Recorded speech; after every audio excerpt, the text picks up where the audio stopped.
Hello everybody, this is Troy Mason from TopLifeSkills.com, and on today's video I just want to go through some reasons with you why you should only really focus on the things in your life that you can actually influence. Now, it's easy enough to get caught up in a loop of focusing on everything that could potentially go wrong, or all the potential outcomes that could happen as a result of every part of your life. But quite honestly, there are only a number of things that we can actually control within our lives.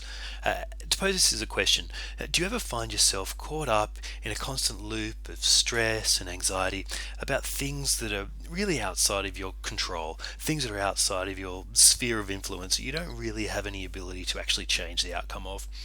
And as a result, does that involvement ever leave you feeling just a little bit powerless? I tend to find that when you hit these sort of situations, if you focus on the small things, the big things, they'll happen. The big things happen by themselves. And a lot of the time, you can only really do what you can do to prepare for these. But I guess on the flip side and positively, normally being prepared and being flexible in your approach to how you handle situations as they arise, it tends to be enough. The big things kind of just happen around you, and you can influence them indirectly or sometimes directly. But if you focus on the smaller things, the big things will happen by themselves.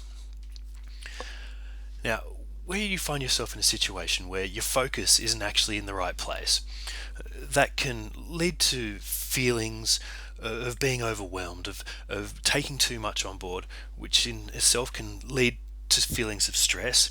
That stress leads to less clarity, and then that clarity means again that you're not focusing in the best place and on the best things that you could. As a result, you get caught into this endless loop, this sort of spiraling cycle that eventually ends up with just less productivity. It's an inefficient way of approaching things, and that you're kind of continually going around and around in circles. Now, when I find myself into these sort of situations, what I tend to find helps is realizing that a lot of the times worrying about these things just won't change anything. Uh, I try to find something that I can actually change, something that I can control, because otherwise, if you're sort of going around and around in circles, your time generally can be spent on moving anything forward, and the time spent on things that you can't control is time that you're not spending on trying to change things that you actually can.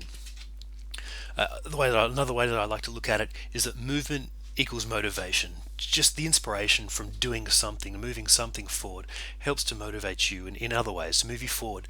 And then when you actually start finishing things, then that completion leads to increased confidence. So when you're moving activities forward, you're getting a bit of a positive feedback loop and a bit of inspiration and indeed feeling better because you're actually achieving something. One technique that I like to approach is to put things in perspective, and to remember that a lot of the times these things just aren't the end of the world. The sun will still come up tomorrow, and quite honestly, if you do just sort of focus on moving things forward in small ways, you'll be surprised how much the things that you actually can control will in turn influence the larger scale things that you definitely can't. Now, thanks for your time today. It's much appreciated, and I've really enjoyed it. TopLifeSkills.com.